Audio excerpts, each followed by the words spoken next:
अरे भाई रुको रुको, आपके लिए बहुत बड़ी चीज लेके आया हूँ। महाराष्ट्र बोर्ड्स के एग्जाम में मचाना है। चैप्टर वाइज इंपॉर्टेंट क्वेश्चन चाहिए, वो भी with hand written solutions. Sir previous year papers चाहिए विद डिटेल सॉल्यूशंस। ये सब मैं आपको देने जा रहा हूँ, वो भी बिल्कुल फ्री। आपको सिर्फ देने होंगे 30 सेकेंड्स और फॉलो करनी होगी 3 सिंपल स्टेप। स्टेप 1, हमारे यूट्यूब चैनल गणित अंक को सब्सक्राइब करना है। स्टेप 2, आपको इसका स्क्रीनशॉट लेना है। स्टेप 3, आपको वो स्क्रीनशॉट हमें व्हाट्सएप करना है इस नंबर पर। आपका स्क्रीनशॉट मिला और हम आपको ऐड कर देंगे हमारे महारिविजन कोर्स में। इसमें आपको मैथ्स ही नहीं, फिजिक्स, केमिस्ट्री, इंग्लिश, कंप्यूटर और कई सारे सब्जेक्ट्स के बहुत सारी चीजें मिलने वाली है। अगर हम आपके लिए इतना कुछ कर रहे हैं तो आपका भी इतना बनता है ना, तो इसीलिए गणित के साथ पढ़ोगे तो हमेशा आगे रहोगे। All the best.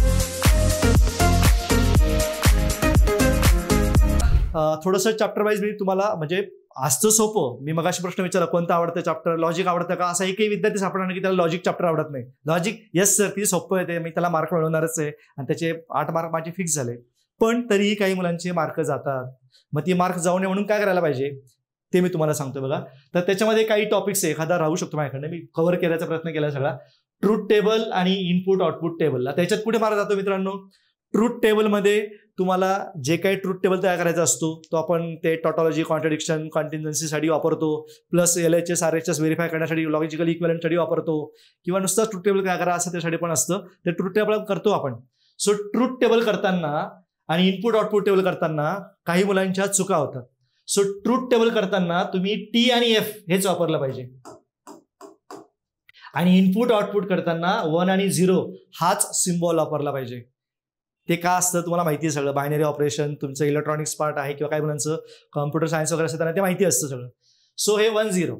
आता मित्रांनो तुम्ही जेव्हा ट्रूथ टेबल करता तेव्हा त्या ट्रूथ टेबलला जे कॉलम्स असतात 1 2 3 4 आणि मग सपोज जर बसला नाही शेवटचा असं तुम्ही काही ते P लिहिला, Q लिहिला आणि R लिहिला, इथे P इम्प्लाइज Q वगैरे असं काहीतरी असेल आणि ते बसत नाही, मग तुम्ही काय करतात 4 and 5 3 and 2 असं लिहायचं नसतं.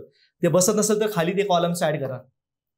असं कंपल्सरी नाही की ते एका याच्यातच सगळेचे सगळे कॉलम्स बसले पाहिजे, सगळा टेबल त्याच्यामध्ये आला पाहिजे, असं अजिबात नाही मित्रांनो. आलं लक्षात. सो जेवढे कॉलम असतील सुटसुटीत लिहा. मी मगाशी म्हटलं काय, एक्झामिनर तुमच्या आन्सर शीटच्या प्रेमात पडला पाहिजे. मग असं प्रेझेंटेशन पाहिजे आपलं. मग असं छानपैकी इथे ते लिहायचं, इथे ते काय असेल ते ट्रूथ टेबल असं वरती हेडिंग द्यायचं, हा असेल ते इनपुट आउटपुट टेबल असं त्याला हेडिंग द्यायचं आणि सगळ्या त्या एंट्रीज लिहायच्या, प्रॉपरली लिहायच्या. आता अजून एक गोष्ट होती की जे कॉम्प्युटर सायन्सचे विद्यार्थी असतात बरं का, त्यांच्याकडनं चुका होतात. ते जेव्हा त्यांचा CS मध्ये अभ्यास करतात त्यांच्या ह्या टेबलची सुरुवात 0 0 आणि 1 1 अशी होते बघा. सो ती 0 ने सुरुवात करतात. इथे तसं नाहीये. इथे काय असतं, तुम्हाला आपण टेबल कसा करतो T T F F असं करतो ना, तसं मग इकडे काय पाहिजे 1 1 0 0 आणि पुढचं Qचा अर्थ ते बाकी काही मी सांगत बसत नाही. तर ते असं लिहायचंय. आलं लक्षात. असं का लिहायचं, 0 0 1 1 चालणार नाही का, तर लॉजिकली बरोबर आहे तुमचा आन्सर आमचा आन्सर सेमच असणार, पण मॉडेल आन्सरमध्ये जे आम्ही उत्तर दिलेलं असतं ते ह्या सिक्वेन्सने दिलेलं असतं आणि तुमचा फायनल कॉलम जो असेल ना, समजा फायनल कॉलम तुमचा काहीतरी 1 0 1 0 आला, 1 0 1 0 आला, तर तुमचं उलट येईल ना, 0 1 0 1 येईल तुम्ही हे सिक्वेन्स चेंज केल्यामुळे. आलं लक्षात. मग आम्ही चेक करताना काय करतो, पटकन हे लिहिले का ते लिहिले का, रे शेवटचा कॉलम याचा चुकलाय, घाई गडबडीत होऊन जातं असं. कारण कमी वेळामध्ये पेपर चेक करायचे असतात. खूप सारे म्हणजे प्रॉब्लेम असतात की आम्हाला कॉलेजमध्ये लेक्चर्स घेऊन पेपर चेक करायचे असतात, सगळ्या गोष्टी बघायच्या असतात, कॉलेजची सगळी जबाबदारी बघून बघायची असतात. तर तो वेळ आम्ही द्यायला पाहिजे, आमची जबाबदारी ते म्हणत नाही मी तुम्हाला, पण तरी आम्हाला मी मगाशी म्हटलं तसं की प्रेझेंटेशन असं ठेवा की त्याला वाटलं पाहिजे येस काय हुशार विद्यार्थी असतात, पटापट पटापट आमच्या हातात मार्क सुटले पाहिजेत. हा लक्षात. म्हणून आपण ह्या सगळ्या चुका होणार नाही याची काळजी घेऊया. ठीक आहे. नंतर ड्युअलिटी बद्दल, ड्युअलिटी पण किती सोपं आहे, अँडला ऑर करा, ऑनला ऑर करा, एवढंच करायचं असतं. पण अजून एक तिथे बघा T स्मॉल T आणि स्मॉल C असतो. T असतं T रिप्लेस बाय C, म्हणजे T म्हणजे टॉटॉलॉजी असतं, हा C म्हणजे कॉन्ट्रडिक्शन असतो. सो T आणि C रिप्लेस करायला विसरायचं नाही. किंवा ट्रू असेल आणि F असेल तर ट्रूचं फॉल्स आणि फॉल्सचं ट्रू होतं, माहिती आहे सगळ्यांना तुम्हाला. पण ह्या साध्या साध्या गोष्टी आपल्याकडनं राहतात आणि त्याचे मार्क जातात. हे असं मी बघितलंय म्हणून तुम्हाला सांगतोय. नंतर कॉन्व्हर्स, इनव्हर्स, कॉन्ट्रा पॉझिटिव्ह मध्ये मगाशी मी जसं डिग्री ऑर्डरचं सांगितलं तसं खूप वेळा तिन्ही पण आम्ही विचारतो परीक्षेला, पण कधी कधी फक्त 2च विचारतो, इनव्हर्स आणि कॉन्ट्रा पॉझिटिव्ह. एखादा जर पेपर सेटर थोडासा मुलांना चेक करायचा असेल त्याला, की तो काय करतो, पहिले सांगतो की find the inverse and what converse. Sequence बदलतो त्याचा. मग आपल्याकडनं उलटं होतं. आपण काय करतो, पहिला काय असतो तर क्यू इम्प्लाइज पी असतो, दुसरा काय असतो negation P implies negation Q असतो, तिसरा काय असतो negation Q implies negation P असतं. ते सिक्वेन्स बघतच नाही कसं विचारलंय. आणि आपण कॉन्व्हर्सला इन्व्हर्स म्हणतो, इन्व्हर्सला कॉन्व्हर्स, तुमचं उत्तर वर असतं, सगळं वर असतं. पण तुम्ही कॉन्व्हर्सला इन्व्हर्स म्हटलं आणि इन्व्हर्सला कॉन्व्हर्स म्हटलं किंवा कॉन्ट्रापोजिट म्हटलं तर तुम्हाला त्याचे मार्क मिळत नाही. कारण आपण तसं म्हणू शकत नाही ना, चूक करायची नाही, मगाशीच मी सांगितलंय. त्याच्यामुळे काळजीपूर्वक हे असेल. या सर्किट ड्रॉ करताना सर्किटमध्ये पण जेव्हा सर्किटचा प्रश्न येतो मुलं डायरेक्ट सर्किट ड्रॉ करतात किंवा सर्किट दिला असतं डायरेक्ट सिम्बॉलिक फॉर्म लिहितात. तसं नाही करायचं. कुठे चूक होते, let P what switch S1 is closed, Q switch S2 is closed, 3 असतील तर R switch S3 is closed. Minimum एवढं आलं पाहिजे. मग पुढचं लिहायचं का, L म्हणजे लॅम्प, ती म्हणजे बॅटरी, ते नाही लिहिलं तर चालतं. पण हे स्टेटमेंट तुम्ही PQR switches S1 S2 S3 symbol वापरणार आहे की नाही तुम्ही, तर ते लिहिणं मस्ट आहे. मग इथं सुद्धा सर्किटमध्ये तुमच्याकडनं चुका होतात आणि मुलांचे मार्क जातात. तर असं होऊ नये म्हणून तुम्हाला मी सगळं सांगतोय. ठीक आहे, तो व्यवस्थित लिहायचं. सर्किट काढताना पेन्सिलने काढायचे, मगाशीच मी सांगितलं. व्यवस्थित स्विच दिसला पाहिजे. जर तो निगेशन असेल तर S1 डॅश, बरं वेळा तो डॅश दिसत नाही, फक्त S1 दिसतो. मग S1ला आम्ही S1 डॅश म्हणू शकत नाही. मग तुमचा मार्क जाऊ शकतो. आणि किती जाऊ शकतो, डायरेक्ट 1 मार्क फक्त डॅशसाठी. कारण 1 मार्क, 1 चूक केली तुम्ही 1 मार्क जाणार. म्हणून काळजीपूर्वक ते बघा सगळं. आलं लक्षात. नंतर अजून तर आपण इथपर्यंत आलो, 1 2 3 सर्किटचं आपलं बोलून झालं. आता लॉजिकमध्ये काय आवडतं, सगळंच आवडतं. पण लॉ म्हटलं की प्रॉब्लेम येतो. सर मला लॉज सोडून काही सांगा. ते लॉजमध्ये मला फार कन्फ्युजन होतं. पण मित्रांनो, लॉजवरतीच आपल्याला काही क्वेश्चन असतात. तिथे एक प्रश्न असतो, without using truth table prove the following. मग तिथे ट्रूथ टेबल वापरायचं नाही आणि प्रूव्ह करायचं आहे. ते म्हणजे लॉ वापरूनच करायचं आहे. तर तुम्हाला सगळे लॉ माहीत पाहिजे. आणि हे लॉ मित्रांनो सोपीत ना. आपण बरेचसे लॉ सेट थिअरीमध्ये शिकलोय. म्हणजे कुठला, commutative law, associative law, distributive law, D Morgan's law झाले की निम्मी लॉ तिथे शिकलो आपण. मग आता इथं नवीन काय आहे, इम्प्लिकेशनचा लॉ आहे, बरोबर, डबल इम्प्लिकेशनचा लॉ आहे आणि निगेशनचा, निगेशन ऑफ म्हणजे डी मॉर्गन्समध्ये तर आलंच दोघांचं, कंजंक्शन डिस्जंक्शनचं म्हणजे अँड ऑरचं, आणि negation of implication, negation of double implication. एवढंच तर लॉज आहेत. बाकीचे लॉज आहेत कधी कुठे. मात्र लॉजवरती जेव्हा प्रश्न येतो त्याच्यामध्ये पण काही मुलांना थोडं कन्फ्युजन असतं. काय कन्फ्युजन असतं की आपण 2-3 स्टेप करत गेलो. म्हणजे फॉर एक्झाम्पल तुम्ही कुठलं तरी एखादं सम सोडवत आहे आणि सम सोडवता सोडवता तुम्ही असं काहीतरी आला इकडे, P or negation P and Q, असं इथपर्यंत स्टेपला आलात. आता इथे पी ऑर निगेशन पी काय असतं माहिती तुम्हाला की दिस इज ट्रू सर, इथे टी येते. पण ह्या लॉला काय म्हणतात, कारण तुम्हाला जेव्हा without using truth table question असतो, तुम्ही कुठला लॉ वापरला हे लिहिणं मस्ट आहे. कुठल्या लॉने तुम्ही ते केलंय. पण लॉचं नाव माहित नाहीये, पण लॉ माहिती आहे तुम्हाला. हे माहिती नाही पी ऑर निगेशन पी, मग हा कॉम्प्लिमेंट लॉ आहे का, नाही सॉरी आयडेंटिटी लॉ आहे का, नाही असं काहीतरी कन्फ्युजन होतं. मग असं कन्फ्युजन असेल तर असं फक्त मॅथ्समध्येच अलाउड आहे बरं. P or negation P is true असं लिहिता येतं आणि हे दिस अँड ॲज इट इज. आणि परत मग पुढे काय असतं, T and any statement is that statement itself. Q, मग परत या लॉचं काय म्हणतात, याचं नाव माहित नाहीये, मग इथे लिहायचं T and any statement is that statement itself. असं फक्त मॅथ्समध्येच अलाउड आहे. बघा, see the beauty of mathematics, नाही का. मॅथ्समध्ये कितीतरी गोष्टीत आपल्याला बऱ्याच वेळेला आपल्याला काय करायचं असतं, LHS वरून RHS प्रूव्ह करायचं असतं. आपण RHS वरून LHS करतो. आपल्याला LHS RHS प्रूव्ह करायचं असतं. आपला LHS जमत नाही, LHS सोडवतो इक्वेशन 1, RHS सोडवतो इक्वेशन 2, 1 and 2 इक्वेशन मॅच करतो आणि प्रूव्ह करतो. असं कुठे करता येतं, फक्त मॅथ्समध्येच करता येतं बघा. असं बाकी विषयांमध्ये करता येत नाही. असं मला माझ्या नॉलेजनुसार सांगतो मी तुम्हाला. पण 99% फक्त असं मॅथ्समध्येच करता येतं, बाकी विषयात करता येत नाही. मग असं तुम्हाला जर तो कॉम्प्लिमेंट लॉ, आयडेंटिटी लॉ, असं लॉचं नाव माहिती नसेल तर तो लॉ तुम्ही लिहू शकता किंवा लिहिता येतं. लिहिलं तर मार्क मिळतात, मार्क कट होत नाही. ओके, सो हे अशी लॉज. आणि निगेशन आणि सिम्प्लिफायचं, निगेशन ऑफ लॉज वापरून काही sum write the negation of statement असतं ते तुम्हाला लिहायला लागतं. किंवा सिम्प्लिफाय द सर्किट, सर्किट दिलेलं असतं, सिम्प्लिफाय करायचं. मिनिमाइज द स्विचेस, कमीत कमी स्विचेस करायचे असतात. मग मिनिमाइज द स्विचेस म्हणजे काय, तर आपल्याला लॉ वापरून असते स्टेटमेंट. तिथे 5-6 स्विचेस असतात, म्हणजे S1 डॅश, S2 डॅश अशा असतील. त्यातल्या काही स्विचेसची गरज नाही त्या सर्किटला. मिनिमम स्विच वापरून पण तो लॅम्प ऑन होऊ शकतो. मग ते मिनिमाइज स्विचेस कसे करायचे, तर ते सिम्प्लिफाय युझिंग द लॉ वापरून करायचे असतात. आता याच्यामध्ये काही मुलं ट्रूथ टेबल वापरून पण करतात की हा कॉलम आणि हा कॉलम सेम आहे म्हणून ते तेवढं फक्त केलं तरी चालेल. पण ती मेथड जरा कॉम्प्लिकेटेड आहे. त्याच्यामुळे तुम्ही, आणि क्वेश्चनमध्ये असं लिहिलं असतं बरं का, काय सिम्प्लिफाय द फॉलोइंग सर्किट किंवा मिनिमाइज द स्विचेस असं लिहिलं असतं. आता काही वेळेला मुलं इथे वेळ काय घालवतात, सर्किट दिलेलं आहे परत सर्किट ड्रॉ करायचं का, कशाला ड्रॉ करताय, कशा वेळ घालवताय, सर्किट ड्रॉ करायचं नाही. क्वेश्चन काय दिलं आहे, simplify the following circuit and hence draw असेल तर मग ते सिम्प्लिफाईड झालेलं सर्किट ड्रॉ करायचं असतं. सिम्प्लिफाईड सर्किट ड्रॉ करा असं असेल तर सिम्प्लिफाईड. ओरिजिनल क्वेश्चनमध्ये वेळ वाया घालू नका. बरीच मुलं क्वेश्चन लिहायला वेळ वाया घालवतात. आपल्याकडे थोडा वेळ नसतो मित्रांनो, आणि जर जास्त वेळ असला तर आपण तो कशासाठी वापरायचा नंतर सांगतो. ठीक आहे. आणि नंतर हे क्वांटिफायर्स पण काय दोनच प्रकारचे, एक फॉर ऑल आणि एक देअर एक्झिस्ट, उलटाई आणि उलटाई असं म्हणतो आपण. सर तो कधी वापरायचा असतो, त्याचं निगेशन करताना काय होतं, देअर एक्झिस्टचं समचं देअर एक्झिस्ट होतं, फॉर ऑलचं निगेशन. तर ते क्वांटिफायरचं फक्त मला वाटतं मोजून 4 ते 5 क्वेश्चन पुस्तकामध्ये, त्यातलंच परीक्षेला असतं. त्याच्यामुळे तेच खम करा, म्हणजे क्वांटिफायरचा जो काय तुमचा मार्क असेल तो जाणार नाही. ओके. सो असं हे लॉजिक बद्दल तुम्हाला मी सांगितलं. आणि तुमचं बहुतेक आता इथे 8 पैकी 8 मार्क मला 101% मिळतील, तुमचं मार्क एकही जाणार नाहीये. आता मॅट्रायसिस टॉपिक कसा आहे तर सगळ्यांना एक सोपं आहे सर, तो काय म्हणतात ते ऑपरेशन वगैरे करायला त्रासदायक होतो. सो याच्यात फक्त 5च प्रकारचे सम आहेत मित्रांनो, याच्यात थेरी नाहीच आहे. Row transformation, column transformation, adjoint तुमची फेवरेट सगळ्यांना आवडते ऍडजॉईंट मेथड. नंतर रिडक्शन आणि हे म्हणजे ऍप्लिकेशन, ते आपल्या सिस्टीम ऑफ लिनियर इक्वेशन सोडवायची असते using reduction method or inversion method. आता रो ट्रान्सफॉर्मेशन आणि कॉलम ट्रान्सफॉर्मेशनचं तुम्ही जेव्हा सम करतात मित्रांनो, त्यावेळेला काय असतं की ऑपरेशन करताना काळजीपूर्वक ऑपरेशन करा. जे ऑपरेशन लेफ्ट हँड साईडला करणार तेच ऑपरेशन राईट हँड साईडला करा. बऱ्याच वेळेला असं होतं की ऑपरेशन करतो, बरोबर करतो, लेफ्ट हँड साईड प्रॉपर करतो, राईट हँड साईडला एखाद्या स्टेपला करतो आणि एखाद्या स्टेपला करायला विसरतो. पण एक जर चूक झाली तर पुढचं सगळं सोल्युशन चुकतं आणि मग आपले मार्क जातात. त्याच्यामुळे ऑपरेशन करताना, रो आणि कॉलम करताना काळजी घ्यायची आहे, व्यवस्थित तुम्हाला ते ऑपरेशन्स करायची आहेत.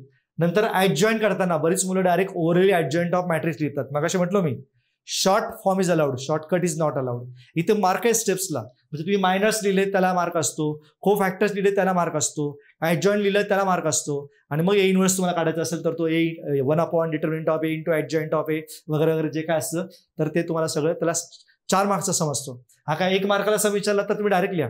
1 मार्काला विचारतो की ऍडजॉईंट मॅट्रिक्स काढायला तर 1 मार्काला तर तुम्ही डायरेक्ट लिहू शकता, पण 2/2चा असेल तो डायरेक्टच येतो, तो काही इश्यू नाही. पण इथे अजून एक चूक कुठे होते, ऍडजॉईंट ऑफ मॅट्रिक्स लिहिताना तुम्ही तो मायनस फाइंड करता, को फॅक्टर्स फाइंड करता आणि को फॅक्टर मॅट्रिक्स लिहितो आपण.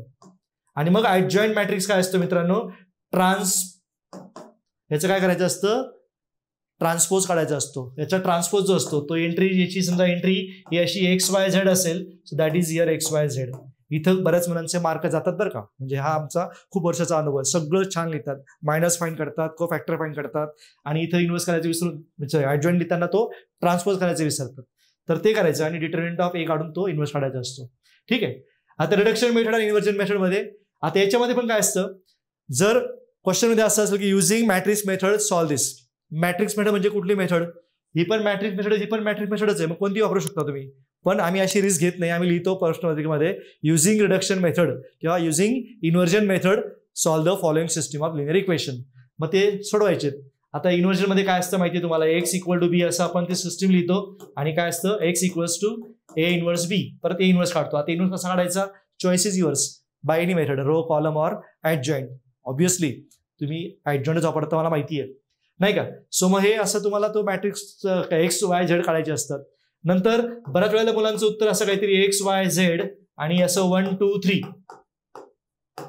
आलं की आन्सर, असं सोडून मोकळे होतात. असं नका करू, खाली लिहा by equality of matrices x equals to 1, y equals to 2, z equals to 3 असं लिहायचं, त्याला 1 मार्क असतो फायनलला. तुम्ही हे मॅट्रिक्स फॉर्म मध्ये उत्तर काढलं, उत्तर बरोबर आहे, x1 y2 z3 असंच आन्सर आहे तुमचं. पुस्तकामध्ये पण तेच आहे, क्वेश्चनचं आन्सर पण तेच आहे, पण तुम्हाला ते काय असतं by equality of matrices x equal to y equal to z equal to लिहायला विसरायचं नाही. आता हे झालं याच्याबद्दल. अजून याच्यामध्ये वर्ड प्रॉब्लेम्स आहेत बघा. बऱ्याच वेळेला वर्ड प्रॉब्लेम विचारला की फॉर एक्झाम्पल एक सम आहे बघा, sum of 3 numbers is 16, if we add first 2 in third 1, subtract from third we get 5, और twice the second is 3 times the fourth then we get 7. असे ते प्रॉब्लेम्स आहेत बघा. किंवा cost of pen, pencil, eraser अशी word problems आहेत. आता जास्त मी काय सांगते तुला, माहिती कळलं तुम्हाला मला काय म्हणायचं ते. तर तुम्ही जेव्हा ते वर्ड प्रॉब्लेम सोडवतात तेव्हा डायरेक्ट इक्वेशन लिहितात बरीचशी मुलं. नाही, असं चालणार नाही. व्हॉट इज XYZ लेट करायला पाहिजे तुम्ही, let XYZ be the required numbers, किंवा let XYZ be the cost of 1 pencil 1 pen 1 eraser किंवा 1 डझन पेन्सिल 1 डझन इरेझर जे काय क्वेश्चन मध्ये दिलं असेल ते XYZ लेट करायचा and from given information equation तयार करायची आणि सोडवायची. म्हणजे बघा तुमचे मार्क कुठे जात आहेत मी त्याच्यावर जास्त ट्रेस देतोय. तर आपला काय मुद्दा हाऊस नसते असे मार्क घालवायचे, पण आपली सवय असते का आपण जेव्हा अभ्यास करत असतो तेव्हा एकाच प्रकारची 10 सम 20 सम 50 सम करून कंटाळा येतो. पटकन आपण कसं उत्तर काढू त्यावेळेला ठीक आहे. आता आपल्याला एका प्रकारचं एका टाईपचं एकच सम, एका टाईपचे 2 सम परीक्षा कधीच विचारणार नाही, ऑब्व्हियसली कधीच विचारणार नाही, पण एका टाईपचं एकच करायचं म्हणून सगळं सिस्टमॅटिक लिहा.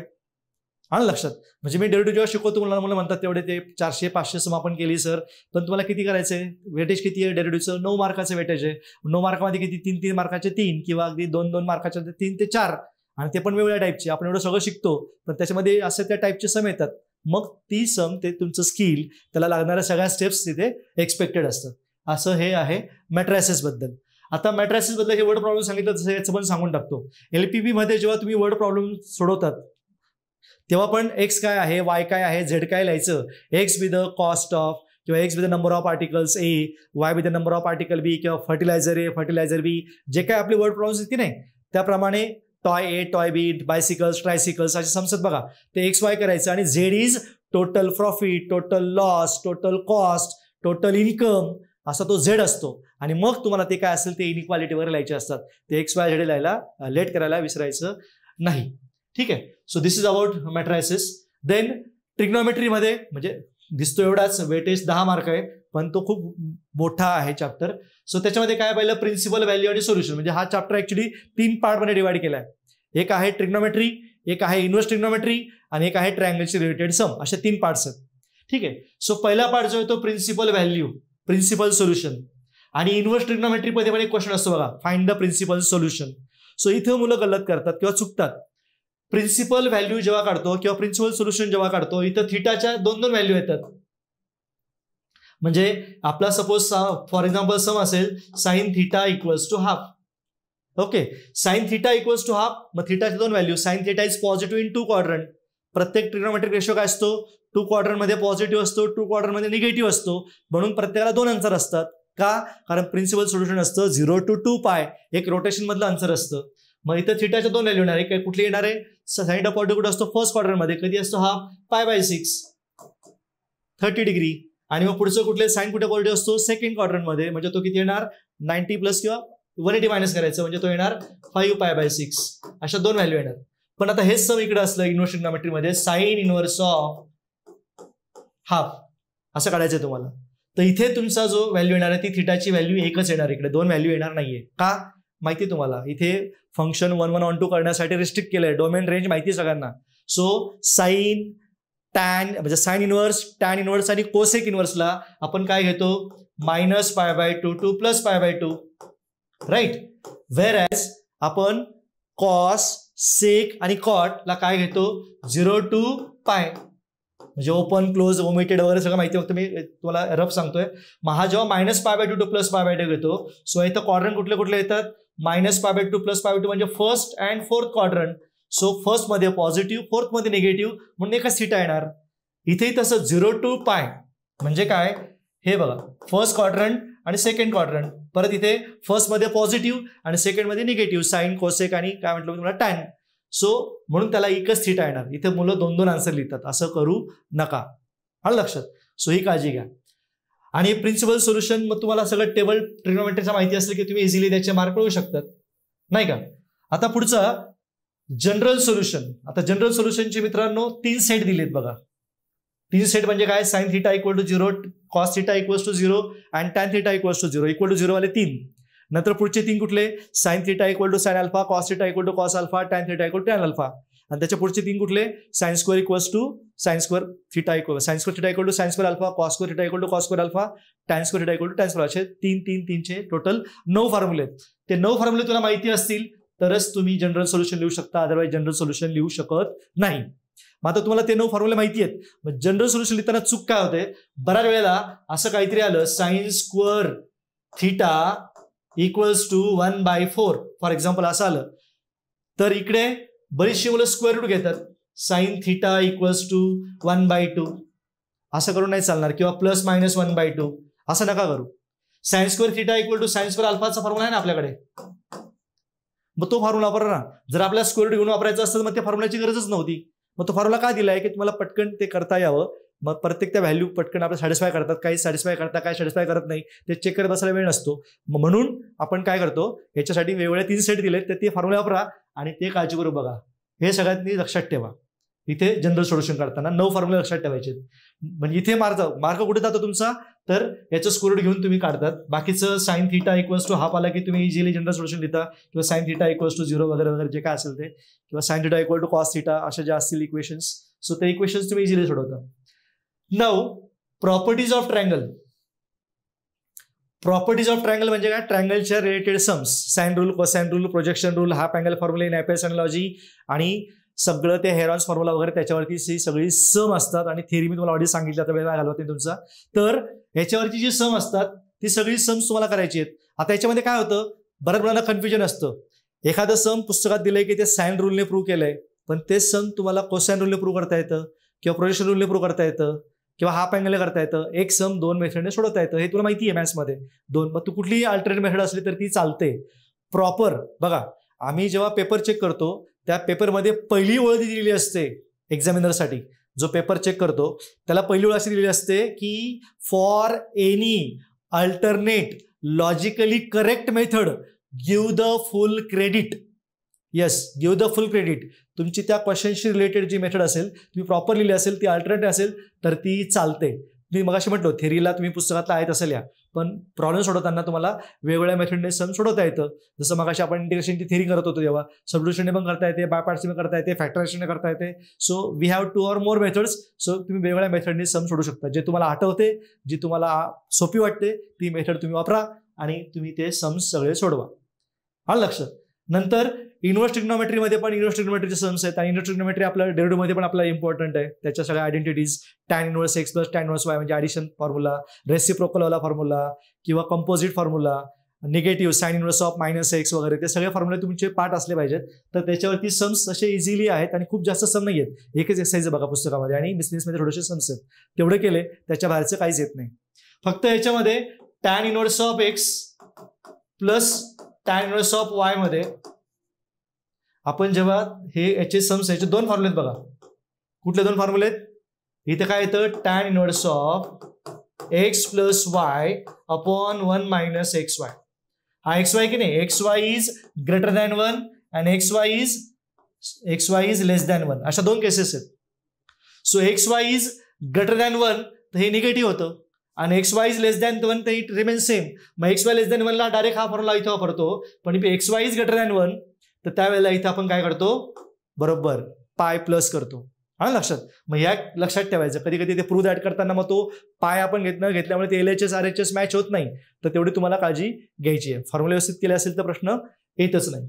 ठीक आहे. सो असे हे फॉर्म्युले आहेत. बाकीचे फॉर्म्युले सगळे स्ट्रेट फॉरवर्ड आहेत, त्याच्यामध्ये काय सांगण्याची गरज नाहीये. सो असा तुम्हाला ट्रिग्नोमेट्रीचा अभ्यास करायचा आहे. नंतर पुढचं जे चॅप्टर आहे ते pair of lines. So pair of lines मध्ये काय करायचंय, जॉईंट इक्वेशन काढा, सेपरेट इक्वेशन तयार करा, अँगल्स फाइंड करा. जनरल इक्वेशन माहिती आहे तुम्हाला, non homogeneous equation of degree 2, the condition, point of intersection आणि फाइंड के पी क्यू, अशा प्रकारची सम याच्यामध्ये आहेत. थेरी तुम्हाला ऑलरेडी सांगितलेली आहे. मग आता जॉईंट इक्वेशन, सेपरेट इक्वेशन करताना फॅक्टर पडत असेल डायरेक्ट फॅक्टराइज करा, फॅक्टर पडत असेल तर फॉर्म्युला मेथड वापरा. ते सांगण्याची गरज नाही, तुम्हाला ते माहिती आहे सगळं. 1 मार्काचे 2 मार्काचे सम असे बारीक बारीक छोटे छोटे सम असतात, ती विचारतात. Angle between 2 lines. So angle find करण्याचे 2 फॉर्म्युले आपल्याकडे. एक 11वीचा फॉर्म्युला आहे tan theta equals to mod of m1 minus m2 upon 1 plus m1 m2, आणि दुसरा कुठला आहे, mod of 2 root h² minus ab upon a plus b. जेव्हा जॉईंट इक्वेशन दिलेलं असेल तेव्हा तो वापरू, आणि नसेल तेव्हा तो m1 m2, कधी तो वापरायला लागतो आपल्याला m1 m2 काढताना. कारण काय असतं, रिलेशन बिटवीन स्लोप्स पण असतं बघा. याच्यामध्ये तुम्हाला relation between slope m1 plus m2 काय असतं माहिती आहे तुम्हाला, m1 प्लस m2, येस बरोबर बोललात, काय मायनस 2h अपॉन b. आणि दुसरं m1 m2 काय असतं, येस a अपॉन b. ह्या कंडिशन वापरून आपले खूप सारे सम सोडवतो आपण. प्रूव्ह दॅट वाले सम बघा. Slope of one of the line is twice the slope of the other line, slopes are differ by 2, किंवा sum of slope is twice the sum of slope, product of slopes, then find out K, find out P, अशा प्रकारचे सम असतात. हे 2 relation, हे 2 फॉर्म्युले फार महत्वाचे आहेत की त्याच्यावरती खूप सारे सम्स आपल्याला सोडवता येतात. आलं लक्षात. जनरल इक्वेशन मध्ये ते जे इक्वेशन आहे कुठलं x² + 2hxy + by² + 2gx + 2fy + c = 0 ते इक्वेशन जे आहे ते general equation represents a pair of line. तर ते केव्हा पेअर ऑफ लाईन रिप्रेझेंट करतं, जर दोन कंडिशन, एक कंडिशन नाही बरं का, दोन कंडिशन सॅटिस्फाय करत असेल तर. कोणत्या दोन कंडिशन, तुमचा तो फेवरेट डिटर्मिनंट 0 आहे की नाही चेक करायचा. तो 0 आला की मग आपल्याला वाटतं की तो it represents a pair of line. पण नाही मित्रांनो, अजून एक कंडिशन असते, h² - ab must be greater than or equals to 0. If this both the conditions are satisfied, then that equation will represent a pair of line. आलं लक्षात या condition. आणि समजा =0 नाही आला तर पुढची कंडिशन चेक करायचा प्रश्न येतच नाही. पण =0 आला तर आपला ही कंडिशन सुद्धा चेक केली पाहिजे. असे 2-3 सम फक्त पुस्तकात बघा, सॉल्व सम पण आहे आणि unsolved. Show that the equation do not represents a pair of line असा प्रश्न असा प्रश्न आहे तिकडे. पण शो दॅट असेल ना, आपल्याला म्हटलं असेल की आपण बघणार तेव्हा. पण असं एखादा पेपर सेटर असेल की तो मुद्दा मुलांचं त्या स्किल चेक करायचं असेल, त्यांची अंडरस्टँडिंग चेक करायची असेल तर तो असं थोडासा चेक करू शकतो की शो दॅटच्या आधी व्हेरीफाय किंवा check whether the following equation represents a pair of line or not असा प्रश्न जर आला तर ते येऊ शकतं. आता या प्रश्नावर मला आठवलं, काही मुलांच्या डोक्यामध्ये असा प्रश्न असतो, सर फक्त टेक्स्टबुक केलं तर चालेल का, टेक्स्टबुकमध्ये प्रश्न परीक्षेला असतील का. The answer of this question is yes. आपल्या पुस्तकाच्या बाहेरचं काही विचारत नाही, पुस्तकामधलंच, दुसरं काहीच करायची गरज नाही. टेक्स्टबुकमध्ये जे काय आहे सॉल्व अनसॉल्व सम पण करायचे बरं का. सॉल्व सम अनसॉल्व सम म्हणजे मिसलेनियस मधले एक्सरसाइज सगळे सम करा, त्याच्या बाहेरचं काहीच येणार नाहीये. बाहेरचं म्हणजे काय असतं, थोडंसं फक्त काय एखादा आकडा बदलला, म्हणजे फॉर एक्झाम्पल पुस्तकामध्ये मॅट्रायसेसचं सम आहे, सम ऑफ 3 नंबर इज 16 आणि तिथं फक्त सम ऑफ 3 नंबर इज 15 केलं किंवा 12 केलं की झालं का बाहेरचं सम. म्हणजे ती सगळं त्याच्यातच असतं. म्हणजे असं तुम्हाला कोणीतरी सांगितलं असेल किंवा तुम्ही ऐकलं असेल की पुस्तकाच्या बाहेरचा किंवा थोडंसं 20% हा पेपर बाहेरचा असतो. बाहेरचा म्हणजे बाहेरचा नसतो, पुस्तकामधलाच असतो, थोडा चेंज केलेला असतो, थोडाच चेंज असतो. म्हणजे फक्त बघा ना, पुस्तकामध्ये समजा तुम्हाला असं सम दिलं असेल sin θ = ½ नाही का, मी तर अल्फा केला तरी पण ते पुस्तकाच्या बाहेरचा सम झाला की नाही. अँगल बदलला तरी पण पुस्तकाच्या सम झाला. एखादा मॅट्रिक्स असेल 1 2 3 4 असं काहीतरी असेल पुस्तकात, मी फक्त इथं -1 केला, झाला पुस्तकाच्या बाहेरचं. त्याचं घाबरण्याचं काहीच कारण नाही, पुस्तकामधलंच करा.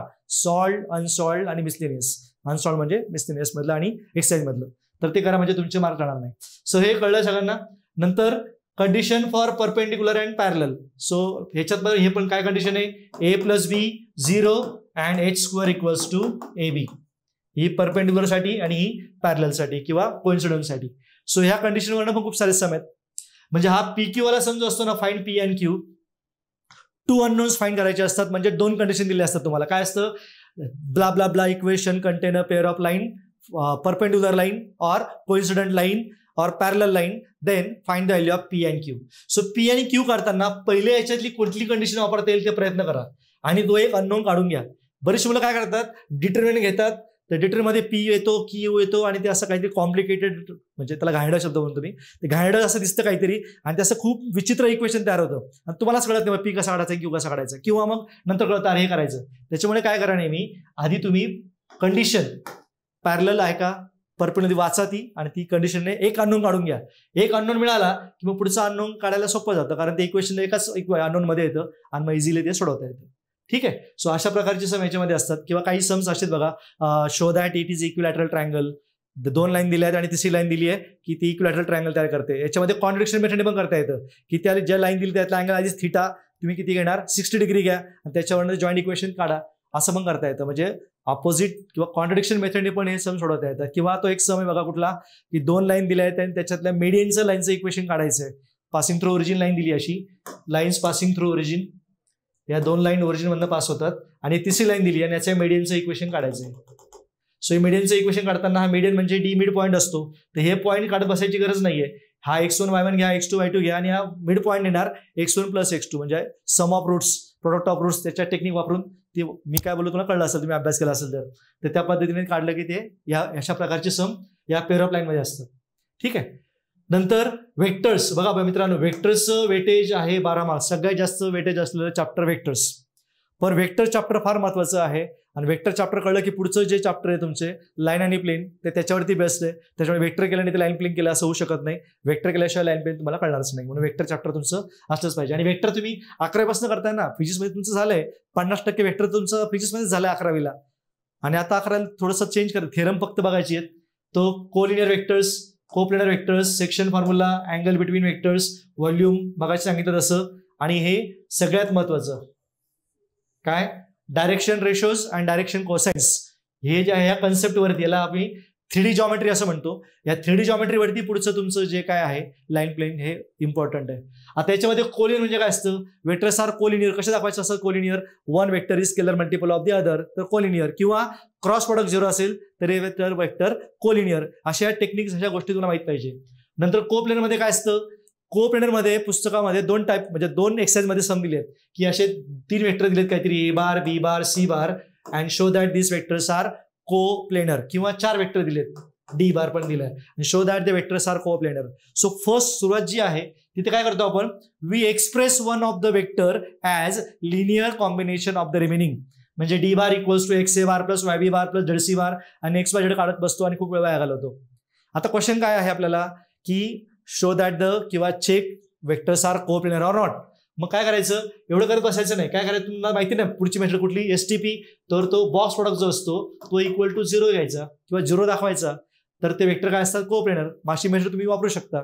मग 4 वेक्टर असते काय करायचं असतं, 4चे 3 करायचे असतात. कसे, A B bar A C bar A D bar. मे B bar A C bar A D बारचा डिटर्मिनंट काढा. हा अजून एक राहिलं सांगायचं, हा बॉक्स प्रोडक्ट लिहितात मुलं बरं का. इथं काय असेल तो ए बार बी बार सी बार सपोज, आणि मग इकडे असंच तर ए बारचे कोएफिशियंट्स इकडे, बी बारचे कोएफिशियंट्स इकडे, झेड बार इक्वल टू सोडवतात आन्सर येतं 0. आणि सांगतात काय म्हणतात ते मुलं की गिवन वेक्टर्स आर को-प्लेनर. तुमचं उत्तर बरोबर आहे पण आम्ही याला चुकीचं देतो, 0 मार्क. का चुकलं आलं लक्षात. काय बघा तुम्ही इथे हा बॉक्स प्रोडक्ट म्हणजे इथे रेक्टँग्युलर ब्रॅकेट वापरली आणि तुम्ही तीच पुढे कंटिन्यू करताय. हा डिटर्मिनंट असतो बघा, इथे खूप मुलांचे मार्क जातात. हा डिटर्मिनंट आहे. बॉक्स प्रोडक्ट काय असतो, डिटर्मिनंट. मग तो आपल्याला याची सवय झाली असते की आपण तीच पुढे कंटिन्यू करतो, तसं करू नका. तो बॉक्स प्रोडक्ट स्केलर प्रोडक्ट पुढे सोडवताना त्याचा काय होतो, डिटर्मिनंट होतो. सो तो फक्त ब्रॅकेटचाच फरक आहे सर. पण मग अशी म्हटलं मी मॅथ्समध्ये चूक नाही चालत, चुकलं की चुकलं, चूक म्हणजे मार्क गेला. हा लक्षात. त्यामुळे चूक करायची नाही. आपल्याला हे मॅट्रायसिस मध्ये न लिहिता त्याला डिटरमध्ये लिहायचं म्हणजे मॉडमध्ये लिहायचं. हा लक्षात, व्हर्टिकल बारमध्ये लिहायचं असतं. सो इथे मुलांचे मार्क जातात. नंतर सेक्शन फॉर्म्युलामध्ये काही सम असतात बघा की काय असेल, find the in which ratio following vectors are, काय असेल ते डिवाइड करतात म्हणून find out C bar divides A B bar in which ratio वगैरे असं काहीतरी क्वेश्चन असेल. मग तुमचं असं काहीतरी आलं, सी तुम्ही कॅल्क्युलेशन केलं आणि तुमचं असं आलं की 3a बार प्लस 2b बार अपॉन 3 + 2 किंवा खाली 5 आलं. मग आता काय प्रश्न आहे बघा, सी डिवाइड्स ए बी. तर याला खूप सारे मुलं 3:2 लिहून मोकळे होतात. इज दिस आन्सर 2:3 आन्सर आहे का. आपला फॉर्म्युला काय मित्रांनो, M B bar plus M B असतो, पहिले बी असतो. मग ए बी विचारला असेल तर इकडे काय करायचं, बीचा कोएफिशियंट कोणता पहिले तो लिहायचा इथे, म्हणजे तो 2:3 येणार. हा जर सी डिवाइड्स बी ए विचारला तर तुमचा आन्सर 3:2. म्हणजे साध्या गोष्टीत बघा आपल्याकडनं नकळत ते होतं. आपल्याला काय असं कोणाला वाटत नाही ना मार्क जावायची, पण आपण थोडंसं लाईटली घेतो किंवा असं वरच्यावर अभ्यास करतो आणि अशा बारीक गोष्टींमुळे आपले मार्क जातात. तर असं होऊ नये म्हणून ते काळजीपूर्वक तो रेशो विचारलाय, ए बी विचारलाय का बी ए विचारलाय, आणि मग 2:3 की 3:2 ते काळजीपूर्वक बघा. ठीक आहे, इथे मुलांचे मार्क जातात. सेक्शन फॉर्म्युलाचं सांगितलं मी. नंतर एक्सटर्नली असेल तर निगेटिव्ह येतो, रेशो निगेटिव्ह मध्ये -3:2 वर असं -3:2 + 2 लिहायची गरज नाहीये. काय असेल, C divides A B externally in the ratio 3:2 असं तुम्ही लिहू शकता जर निगेटिव्ह मध्ये इथे मायनस येणार असेल तर. ठीक आहे. Then angle between vectors, cos theta माहिती आहे तुम्हाला, मॉड ऑफ माहिती आहे ना, A bar dot B bar upon mod A bar mod B bar, किंवा इन टर्म्स ऑफ कॉमन असेल तर A1 A2 B1 B2 C1 C2 upon route A1² + B1² + C1² आणि सेकंड रूट सेम तसंच तसा angle काढता येतो. Volume तुम्हाला माहितीच आहे, व्हॉल्यूम ऑफ टेट्राहेड्रॉन तो पण बॉक्स प्रोडक्टच असतो. सोडवायचा टेट्राहेड्रॉनला 1/6 लिहायला विसरायचं नाही. आणि अजून एक, व्हॉल्यूम हा निगेटिव्ह नसतो, डिटर्मिनंटची व्हॅल्यू निगेटिव्ह येऊ शकते. मग तुमचा आन्सर निगेटिव्ह आला तर पुढे ते पॉझिटिव्ह करायला विसरायचं नाही. आणि अजून एक गोष्ट, cubic unit, volume is in cubic unit लिहायला विसरायचं नाही. काही मुलं ते युनिट लिहायला विसरतात, तर युनिट लिहा क्युबिक युनिट, सेंटीमीटर मीटर वगैरे असं काही नसतं, क्युबिक युनिट असं लिहायचं असतं. ठीक आहे. आणि direction ratios and direction cosines ते माहिती आहे तुम्हाला, कोणाला म्हणायचं असतं, 3 अँगल असतात, अल्फा बीटा गामा. त्या 3 अँगलला काय म्हणायचं असतं, डायरेक्शन अँगल्स म्हणायचं असतं.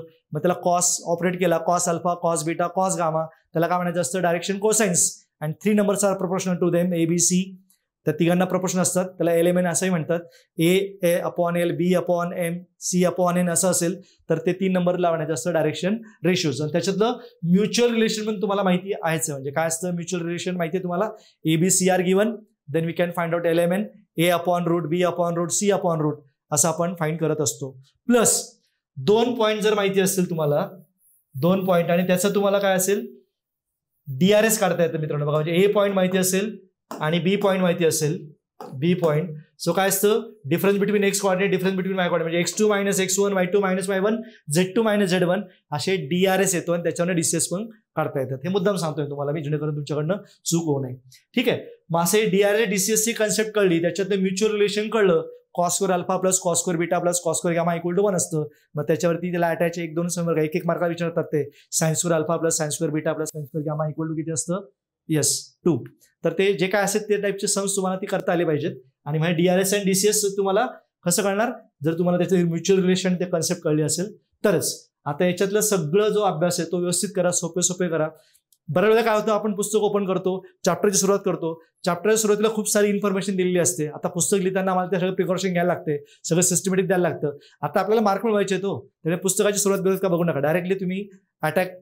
तुम्हाला काय सोपं वाटतं, डॉट प्रोडक्ट सोपं वाटतं ना, डॉट पासून सुरुवात करा. पहिले सुरुवातीचं साईडला ठेवा, डॉट प्रोडक्ट करा, क्रॉस प्रोडक्ट करा, व्हॉल्यूम ट्रिपल प्रोडक्ट करा, ते सगळे सम्स करा. आणि मग तुम्ही वाटल्यानंतर वेळ मिळाला तर पुढे आधीचं वाचा, पण जे सोपं ते आधी करायचं. आलं लक्षात. कारण एका टाईपची काय 12 मार्कला काय सगळं फक्त पहिल्या एक्सरसाइज वरती विचारणार नाहीये, मग अशी म्हणतात पूर्ण चॅप्टरवरती असतं ते, त्याच्यामुळे ते तुम्हाला करता येईल तसं. नंतर लाईन आणि प्लेन. आता लाईन प्लेन मध्ये मी मगाशी म्हटलं 3D जॉमेट्री जे आपण बघितलं DCS DRS ते तुम्हाला प्रॉपरली कळलं असेल तर हे एकदम सोपं आहे. आता याच्यामध्ये equations of lines, equations of planes. आता इक्वेशन्स ऑफ लाईन्स आणि इक्वेशन्स ऑफ प्लेन्स 2 प्रकारचे असतात. एक असतं वेक्टर फॉर्म, दुसरा असतो कार्टेशियन फॉर्म. आता मी सुरुवातीला सांगतो बघा, वेक्टर आणि कार्टेशियन. बऱ्याच मुलांना काय होतं की बऱ्याच मुलांना असं वाटतं की प्रश्नामध्ये दिलेलं आहे की फाइंड द वेक्टर इक्वेशन, पण मला ते आठवतच नाहीये. कार्टेशियन इक्वेशन आठवते, त्याची मेथड आठवतीये, मग मी ती लिहिली चालेल का? The answer is yes. तुम्ही ते जरी म्हटलं असेल की find the vector equation of plane, find the vector equation of line, पण तुम्हाला कार्टेशियन आठवत असेल किंवा वाईस वर्सा, तर तुम्ही त्या मेथडने करू शकता. पण शेवटी तुम्हाला काय विचारलंय, वेक्टर इक्वेशन विचारलंय, तर वेक्टर इक्वेशन मध्ये रिड्यूस करायला विसरू नका. रिड्यूस करणं सोपं आहे, माहिती आहे तुम्हाला. लाईनचं इक्वेशन आणि प्लेनचं इक्वेशन. लाईनचं इक्वेशन काय असतं, r bar equals to a bar plus lambda times b bar असतं. हे झालं कुठलं equation, vector equation. Cartesian equation काय असतं लाईनचं, x मायनस y मायनस आणि z मायनस. इथे खाली काय लिहायचं असतं, हा b बार जो असतो की नाही त्याच्या IJK चे कोएफिशियंट्स, त्याला आपण ABC असं म्हणतो. आणि इथं मायनस काय करायचं असतं, हा A पॉईंट जो असतो त्याच्यात IJK चे कोएफिशियंट्स x1 y1 z1. म्हणजे सपोज तुम्हाला वेक्टर इक्वेशन आठवत नाही, तुम्ही कार्टेशियननी असं तुमचं आन्सर आलं की मग त्याला असं वेक्टरमध्ये रिड्यूस करायचं. कसं करायचं, हा A बार घ्यायचा आणि हा घ्यायचा B बार, असं वाईस वर्सा. सो असं अलाउड आहे, त्याच्यामुळे टेन्शन घ्यायचं नाही. हा लक्षात. किंवा इथे शॉर्टेज डिस्टन्स बघा कुठेतरी, हा shortage distance between the lines. आपण जेव्हा शॉर्टेज डिस्टन्स काढतो तर कार्टेशियन फॉर्म मध्ये तो मोठा न्यूमरेटर बघा, डिटर्मिनंट खाली मोठं स्क्वेअर रूट आहे, तो लक्षात राहत नाही.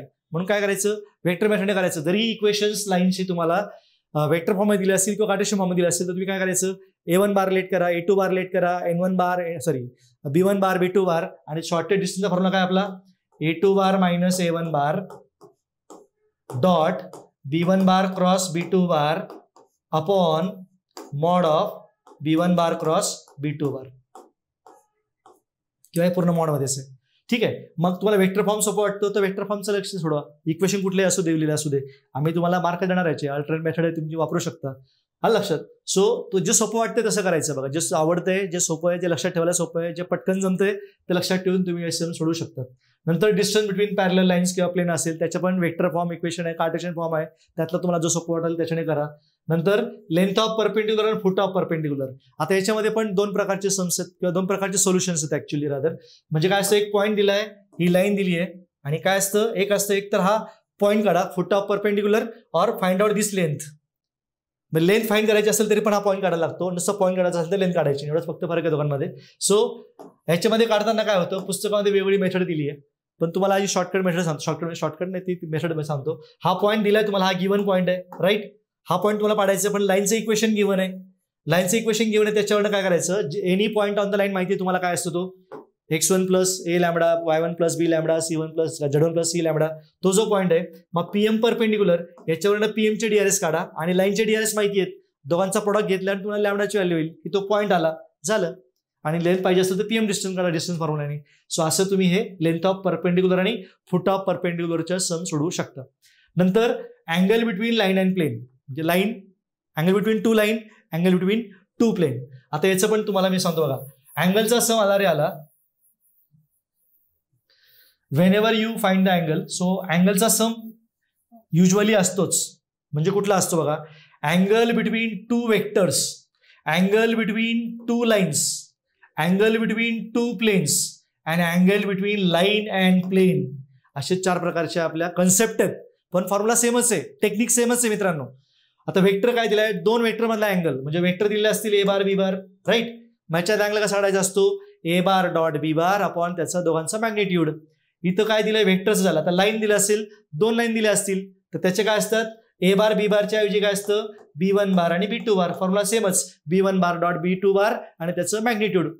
नंतर प्लेन मध्ये काय असतं, आपण 2 प्लेन मधला अँगल काढत नाही, ऍक्च्युली कोणता अँगल काढतो, येस नॉर्मल मधला अँगल काढतो. मग तो नॉर्मल अँगल म्हणजे N1 बार माहिती असतो, N2 बार माहिती असतो.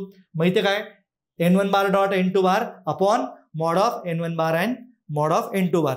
असं मी वेक्टर फॉर्म सांगतोय. आणि कार्टेशियन फॉर्म काय असतो, A1 A2 B1 B2 C1 C2 upon root of A1 square plus B1 plus square plus C1 square आणि second root A2 square plus B2 square plus C2 square.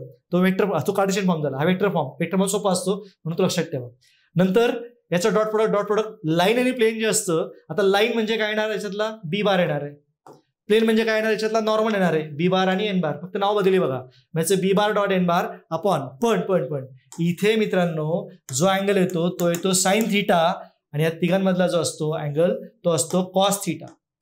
का असतं cos, इथे sign थिटाला cos का नाहीये, कारण मी मगाशी काय म्हटलो, आपण अँगल बिटवीन प्लेन नाही काढत, अँगल बिटवीन नॉर्मलचा अँगल काढतो. म्हणजे angle between line and plane म्हणजे अँगल बिटवीन लाईनचा हा बी बार घेतला आणि एन बार घेतला, आपण नॉर्मल घेतली. नॉर्मल काय असते 90 डिग्री, मग ते कॉसचं साईन होतं, माहिती तुम्हाला, cos 90 minus theta sine 90 minus theta, म्हणून तो आपण साईन काढतो. इथे चुकतं बऱ्याच वेळेला.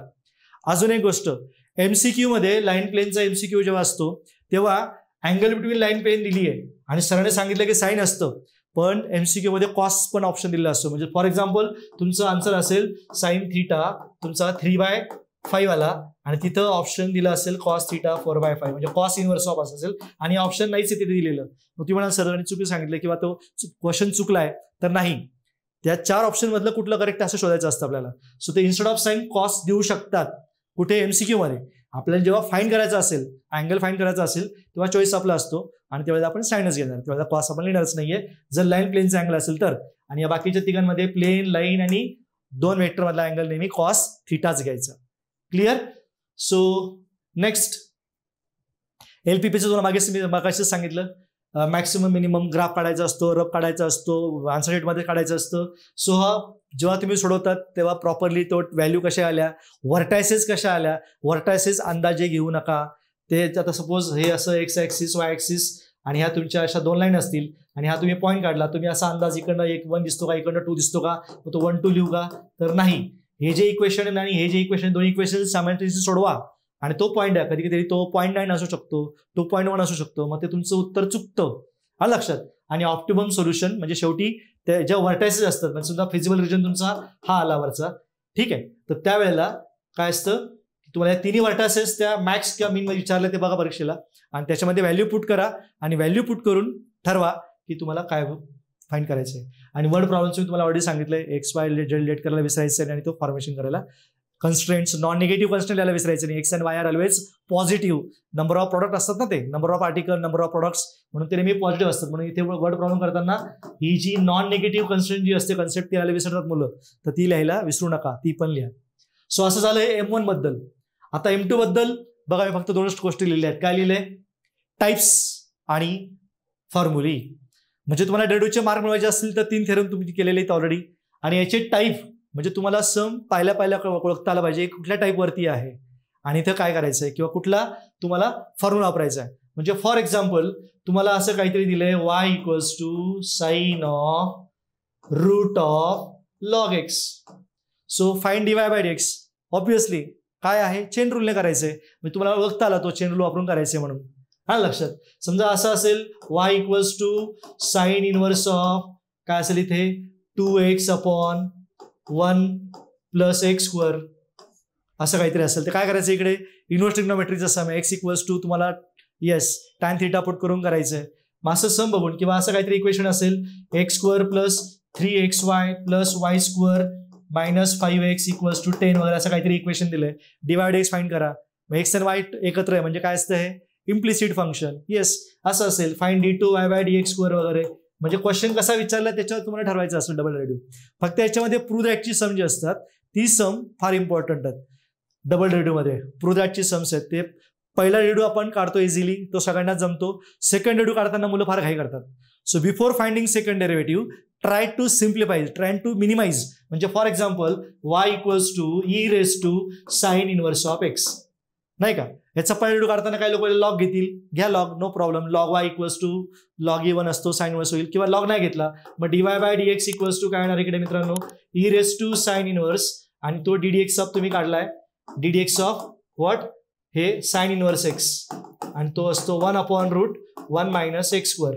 आणि मग आता हे असंच जर ठेवलं इकडे so what will happen you have to use quotient rule किंवा इकडे शिफ्ट करून मग परत करता येतं किंवा याला सरळ y म्हणा ना. हा y बघा हे y केलं की अजून कॅल्क्युलेशन करायला सोपं येतं आणि जे एक्सपेक्टेड आन्सर आहे त्याच्याजवळ तुम्हाला लवकर पोहोचता येतं किंवा तुम्हाला आन्सर लवकर मिळतं. हा लक्षात. सो अशा टाईपची सम्स याच्यामध्ये ज्याच्यामध्ये बाकीचं टाईप तुम्हाला ओळखता आला आणि फॉर्म्युला तुमचे पाठ असतील तर तुम्हाला याचे किती 9 पैकी 9 मार्क मिळाले म्हणून समजा. ओके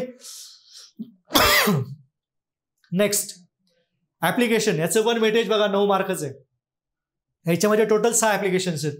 टँजंट अँड नॉर्मल सोपं आहे बघा. हे तुम्ही फिजिक्स मध्ये पण त्याला ग्रेडियंट शब्द वापरायचा, स्लोप काढायचा बघा. मग इथे स्लोप पॉईंट फॉर्मने टाइमचं इक्वेशन काढायचं असतं. नॉर्मल काय असतं निगेटिव्ह रेसिप्रोकल.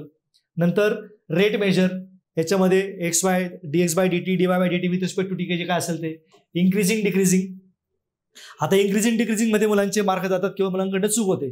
तर काय चूक होते इन्क्रीजिंग डिक्रीजिंग मध्ये. सो इन्क्रीजिंग डिक्रीजिंग मध्ये जर स्ट्रिक्टली इन्क्रीजिंग शब्द असेल किंवा monotonically increasing, monotonically decreasing, strictly decreasing then f' of x is always less than 0 किंवा ग्रेटर दॅन 0 किंवा म्हणजे पॉझिटिव्ह केव्हा असतं इन्क्रीजिंगसाठी स्ट्रिक्टली. आणि नुसतं इन्क्रीजिंग डिक्रीजिंग असेल तर तेव्हा इक्वल टू साईन घ्या.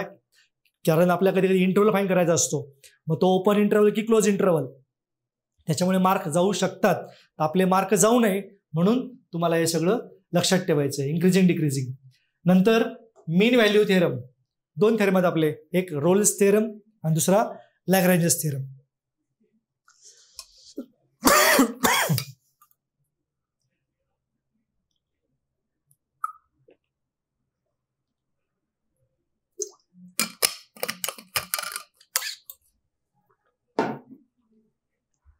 So mean value theorem, Rolle's theorem and Lagrange's theorem. So Rolle's theorem किती सोपा आहे मित्रांनो. काय असतं आता रोल्स थेरम किंवा लॅग्रेंजस थेरम लिहिताना मुलं कुठे चुकतात मला ते सांगायचं नाही का. So Rolle's theorem Lagrange's theorem पहिल्या 2 कंडिशन मुलं बघतच नाही. f of a f of b काढून मोकळे होतात. तसं करू नका. What is Rolle's theorem. First condition is function is differentiable कशावरती क्लोज इंटरव्हल आणि कंटिन्युअस ऑन नाही उलट सांगितलं मी. Function is differentiable on open interval आणि कंटिन्युअस कशावर असतं क्लोज इंटरव्हलवरती. म्हणजे जे काय f ऑफ x दिलं असेल f of x is continuous and differentiable. ही कंडिशन लिहिली नाही तर तुम्हाला मार्कच मिळणार नाही पुढचा. कारण ह्या कंडिशन सॅटिस्फाय करता म्हणूनच आपण पुढची कंडिशनला जातो. रोल्स थेरम असेल तर काय असतं f of a equals to f of b आणि रोल्स थेरम व्हेरीफाईड असेल तर f of not equals to f of b म्हणून असतो. आपण एलिमेंट घेतो ना f' of c equal to काय असतं पुढे 0 असतं रोल्सला. याला काय असतं f of b minus f of a upon b minus a. मग ते तुम्ही बरोबर प्रश्न वाचा आणि काय कसं सी फाइंड करायचं आहे किंवा व्हेरीफाय करायचं आहे की ऍप्लिकेबल आहे. इथे बऱ्याच मुलांचं कन्फ्युजन होतं बघा. सो मुलं काय करतात की रोल्स थेरम व्हेरीफाय करायचं म्हणजे काय. व्हेरीफाय करणं म्हणजे काय असतं check all the conditions as well as find out the value of c whether that c lies in that interval or not that you have to check. हे आपल्याला check करायचं असतं. त्याच्यामुळे त्याला व्हेरिफिकेशन म्हणतात. ऍप्लिकेबल म्हणजे काय whether that 3 conditions are satisfied or not for Rolle's theorem आणि 2 कंडिशन फॉर कुठल्या लॅग्रेंजस थेरमसाठी. असं बघा अप्रॉक्सिमेशन तुमचं ऑल टाइम फेवरेट आहे. f of x equals to घ्यायचा f ऑफ f' एकच सिंगल रेडिओ काढायचा असतो फॉर्म्युला वापरा. आणि मॅक्सिमम मिनिमामध्ये पण सेकंड डेरिव्हेटिव्ह टेस्टने सगळे सम सुटतात. सेकंड डेरिव्हेटिव्ह टेस्ट याच्यामध्ये सम सोडवताना जर एफ ऑफ एक्स डायरेक्ट दिला असेल तर काही इश्यू नाही, पण वर प्रॉब्लेम असेल तर लेट एक्स वाय काय आहे, वाय काय आहे, हाईट, लेंथ, ब्रेथ काय जे असेल ते तुम्हाला वर्ड प्रॉब्लेम दिला असेल त्यानुसार ते लेट करा आणि प्रॉपरली इक्वेशन तयार करून फाइंड आउट 2 डेरिव्हेटिव्ह आणि मग लिहा. आता याच्यामध्ये बरेचसे मुलं म्हणतात की ते थोडंसं कन्फ्युजिंग आहे वगैरे वगैरे, पण तुम्हाला 1-2 स्टेप येत असेल बघा. 0 पेक्षा 1 मार्क केव्हाही चांगला, 1 पेक्षा 2 मार्क केव्हाही चांगला, 2 पेक्षा 3 मार्क केव्हाही चांगले. So when you attempt the questions, फक्त हा चॅप्टर नाही कुठल्याही याच्यामध्ये तुम्हाला अर्धवटच आठवतंय, मग लिहायचं का, मार्क मिळतील का, तर आन्सर इज येस. जेवढं येते तेवढं लिहा. कधी कधी लिहितानाच आपल्याला थोडा क्लू मिळतो, अरे पुढे असं करायचंय का, आपल्याच पुढची स्टेप आठवायला लागते.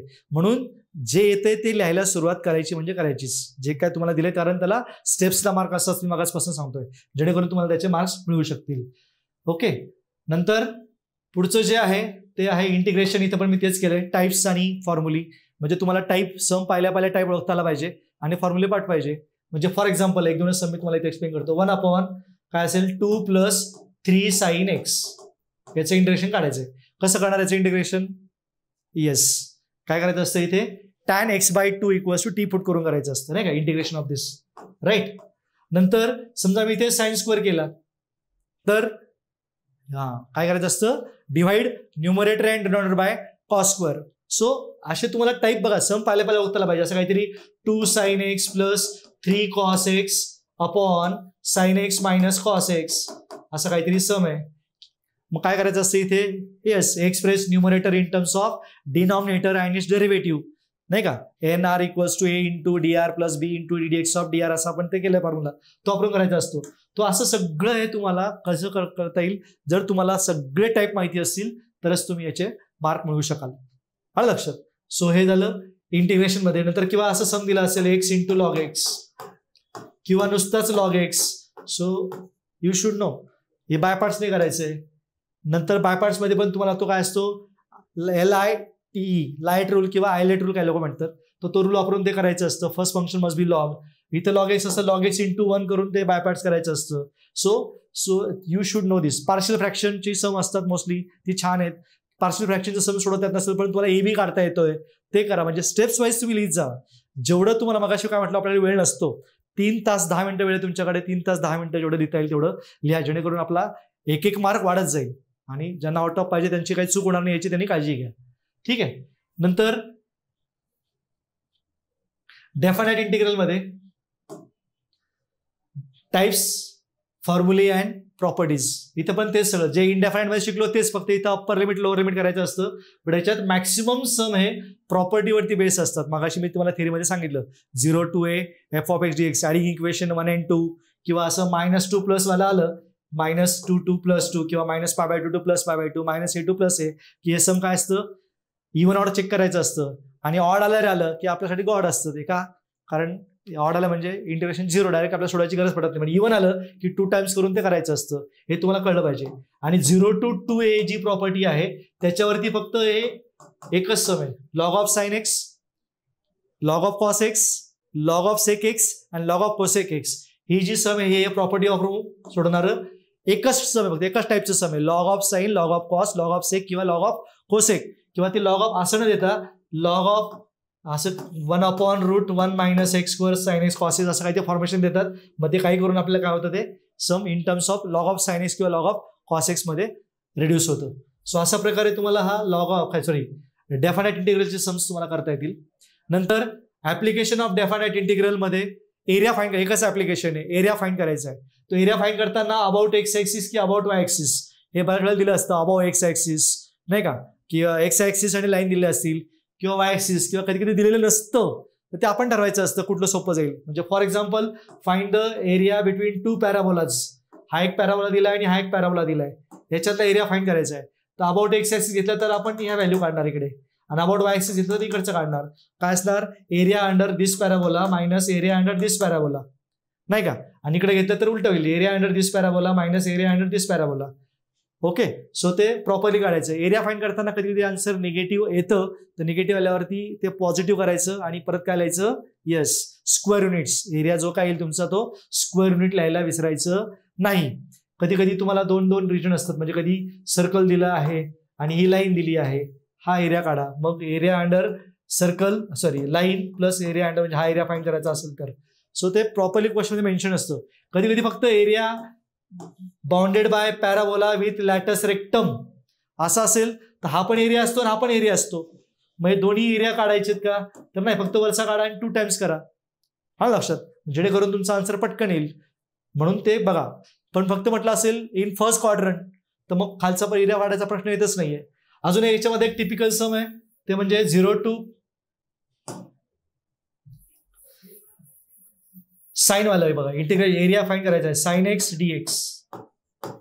सो 0 to π/2 असेल तो काय प्रॉब्लेम नाहीये. म्हणजे 0 to π/2 मधला साइन एक्सचा तुम्हाला एरिया फाइंड करायचा आहे. सो साइन कर्व माहिती आहे सगळ्यांना.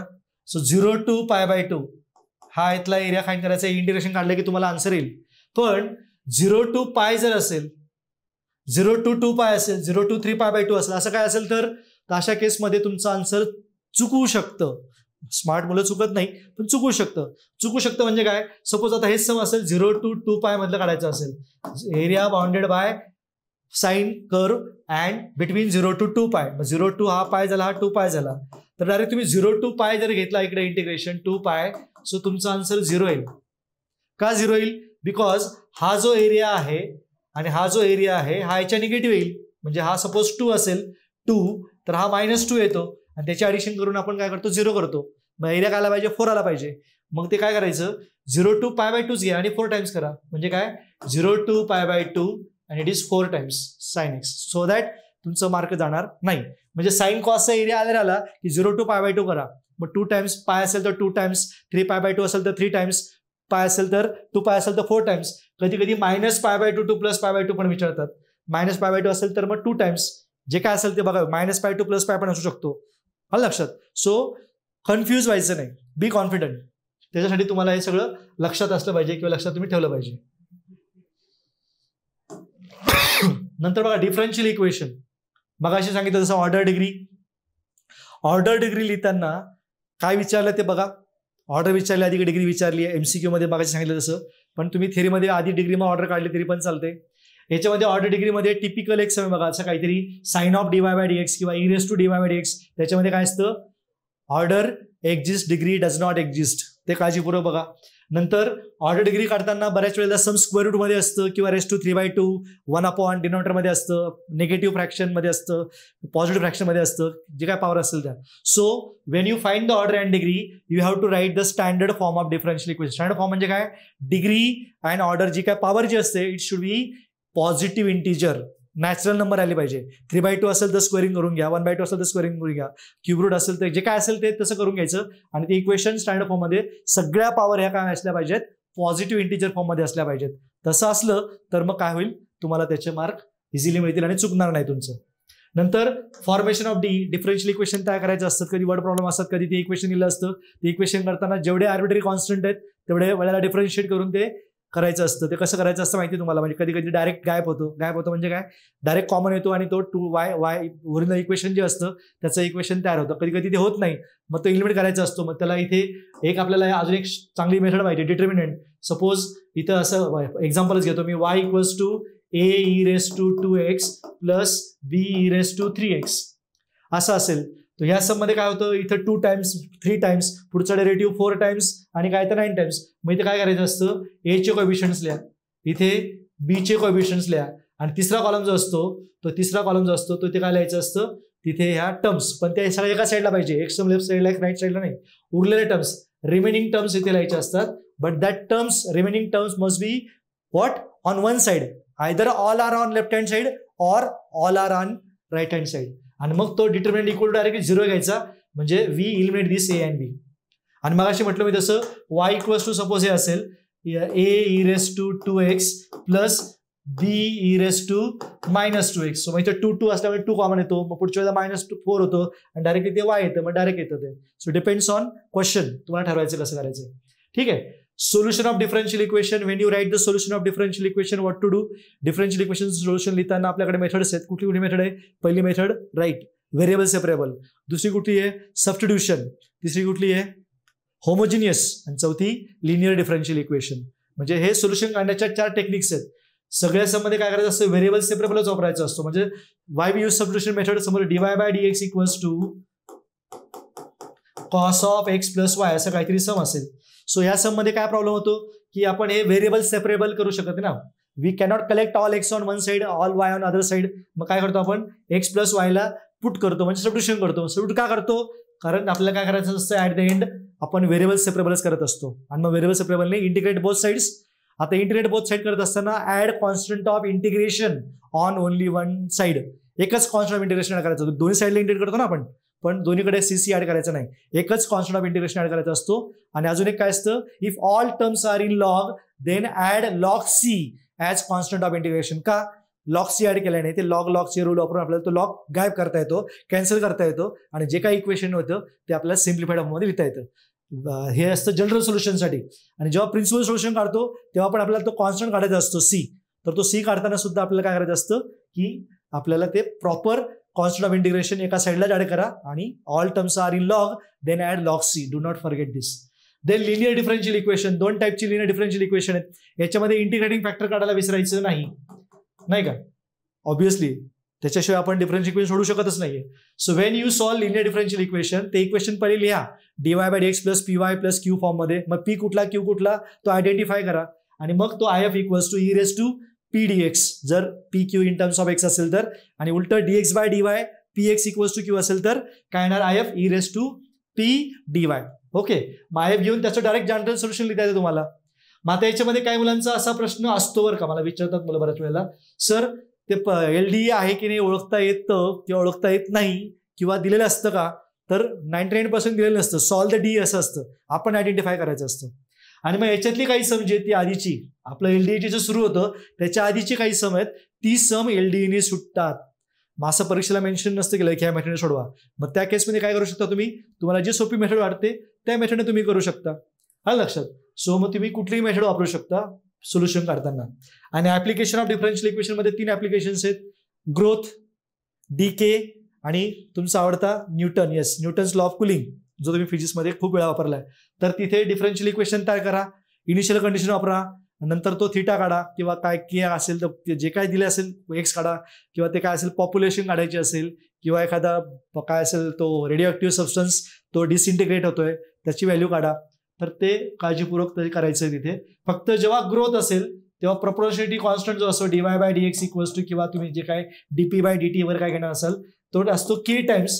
आणि जेव्हा काय असतं dk असेल त्यावेळेला -k घ्या, किंवा न्यूटन्स लॉ ऑफ कुलिंग मध्ये पण आपण मायनस घेतो. आलं लक्षात. सो हे झालं ऍप्लिकेशन ऑफ डिफरन्शियल इक्वेशन बद्दल.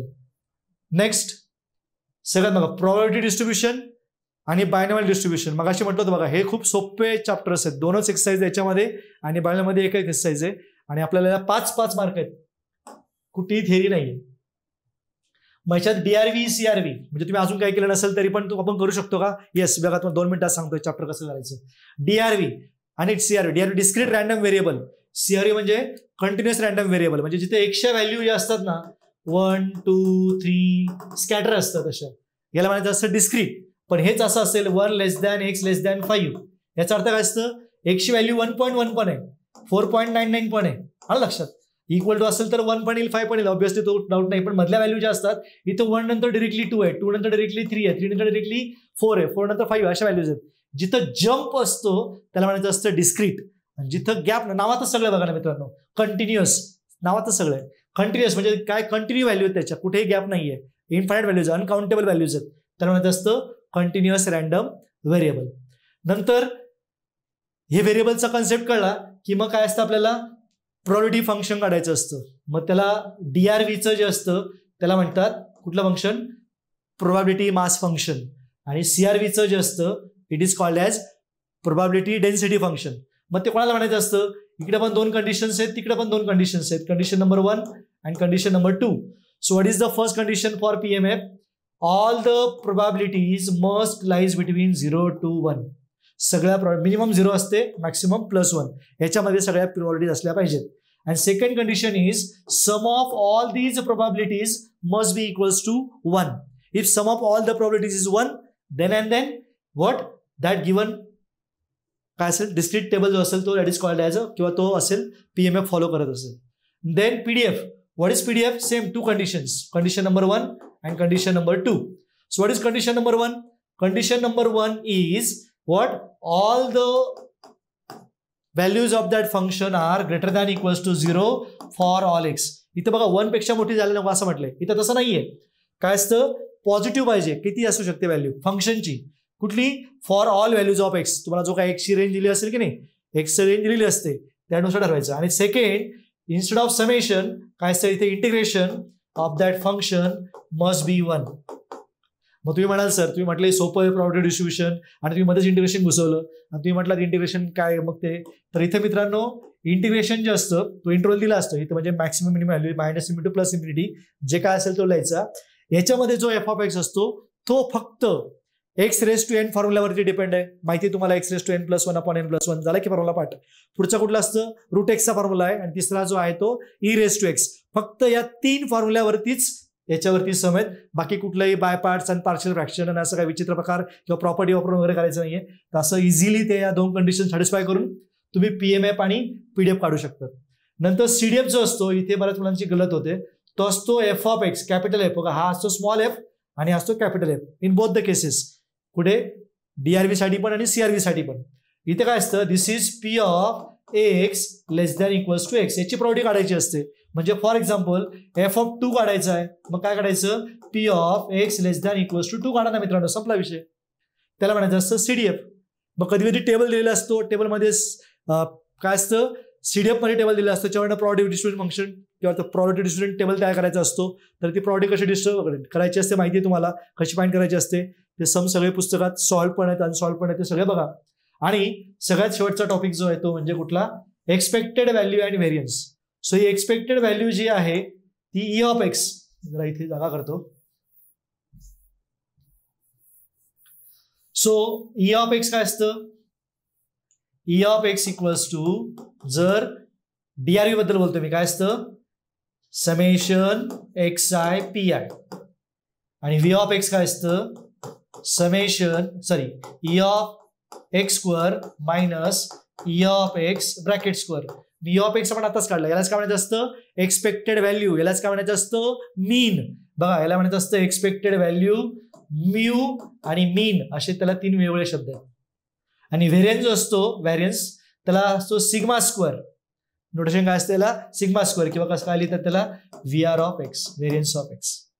ठीक आहे. So E of x square minus E of x bracket square. E of x square आपण काढला, ई ऑफ एक्स कसा काढायचा असतो? So E of x square same summation, फक्त एक्स आयच्या ऐवजी x i square upon into p i. So हे माहिती आहे तुम्हाला सगळं. So this is the way to find out E of x and V of x for property distribution function. अशा प्रकारचे सम सोपे सोपे सम्स आहेत, इझिली आहेत. 2च एक्सरसाइज आहेत, काळजीपूर्वक करा जेणेकरून तुम्हाला याचे 5 पैकी 5 मार्क मिळू शकतील. So binomial distribution is also for 5 marks and in this binomial distribution it is actually the next part of probability distribution. In probability distribution we discussed discrete random variable, and binomial distribution there is also discrete random variable. What is the difference between probability distribution and binomial distribution?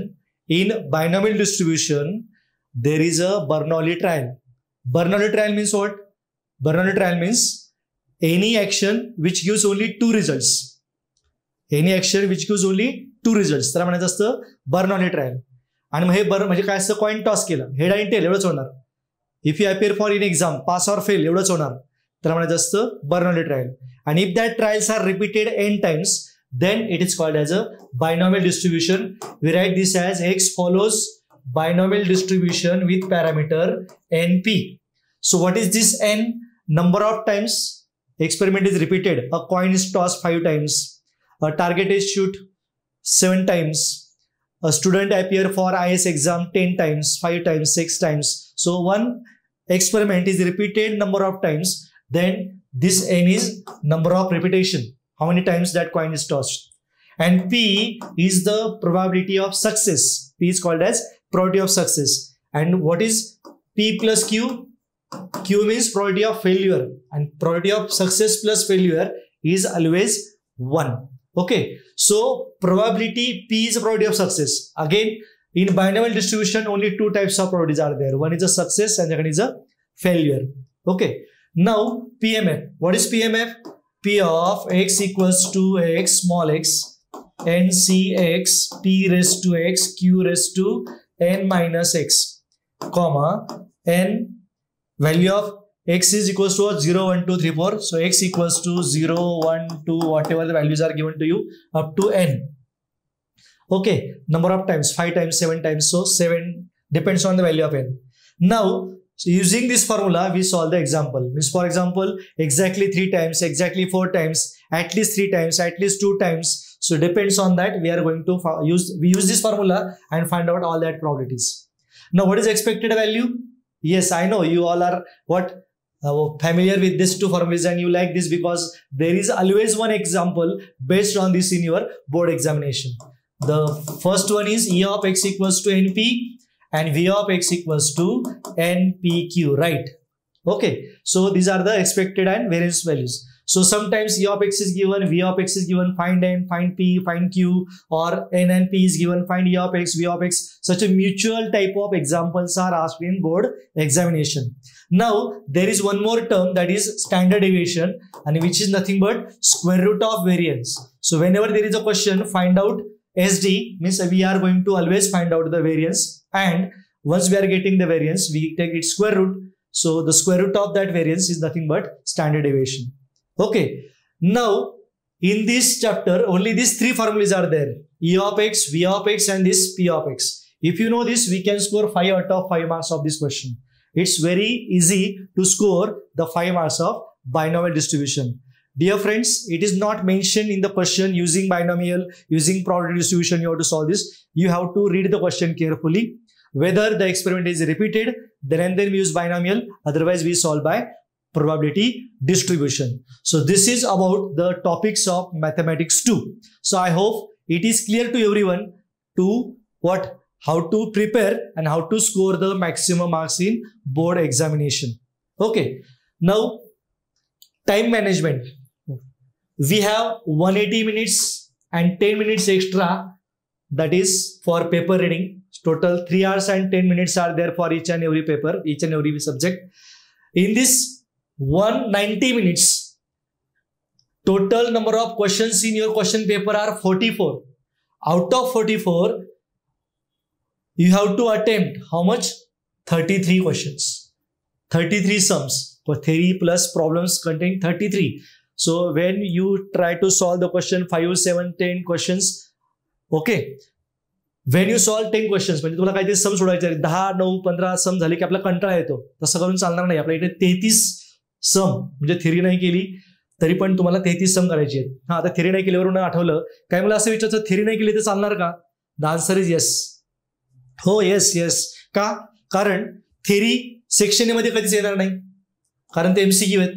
त्याच्यामुळे इकडे MCQ theory आणि इकडे 4 मार्काचं theory कधीच नसतं. Theory आली तर इकडे section B, C आणि D मध्ये येऊ शकते आणि तिथे काय आपल्याला ऑप्शन्स आहेत. असं होणार नाही कधी 12च्या 12 थेरी विचारली, 8च्या 8 थेरी विचारली. Not possible. 1-2 थेरी क्वेश्चन आणि बाकीचे प्रॉब्लेम्स असतात. तुम्ही सगळे नुसते प्रॉब्लेम जरी केले तरी सुद्धा तुम्हाला out of marks section B आणि C आणि D चे मिळू शकतात. ठीक आहे. सो याच्यातले तुम्हाला हे कंपल्सरी आहे. सेक्शन म्हटलं मग जसं मी इथं आपल्याला 8-8च करायची आहेत. आणि तरी पण काही मुलांचा प्रश्न असा असू शकतो, सर याच्यातली मी 8 केली पण मला 1-2 सम मध्ये जरा डाऊट वाटतोय, अजून एक्स्ट्रा सम सोडते चालतील का? The answer is yes.